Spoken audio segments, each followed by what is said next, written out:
When truth is corrupted, silence is not love. Jesus did not cleanse his Father's house in secret. He did it publicly, not to protect his reputation, but to defend God's holiness. இயேசு தமது பிதாவின் வீட்டை இரகசியமாக சுத்திகரிக்கவில்லை. அவர் அதை எல்லோரும் காணும்படி வெளிப்படையாகச் செய்தார். தனது கீர்த்தியை காப்பாற்ற அல்ல, கடவுளின் பரிசுத்தத்தை மேன்மைப்படுத்த. Today, many churches are becoming entertainment stages instead of houses of prayer.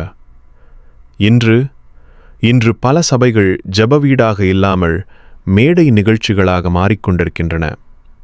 Money, fame, false teaching, worldly compromise are replacing reverence, truth, and holiness.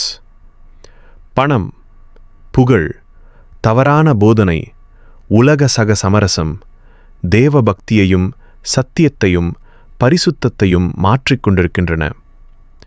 But true love for God cannot stay silent. ஆனால் தேவனுக்கான உண்மையான அன்பு மௌனமாக இருக்காது. Christ chose public correction over private reputation because the holiness of his Father's house mattered more than what people thought of him. கிறிஸ்து பொதுவான திருத்தத்தையே தேர்ந்தெடுத்தார், தனிப்பட்ட கீர்த்தியை அல்ல.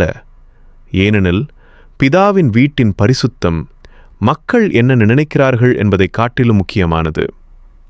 Sometimes, loving God means standing publicly for truth, even where it costs us.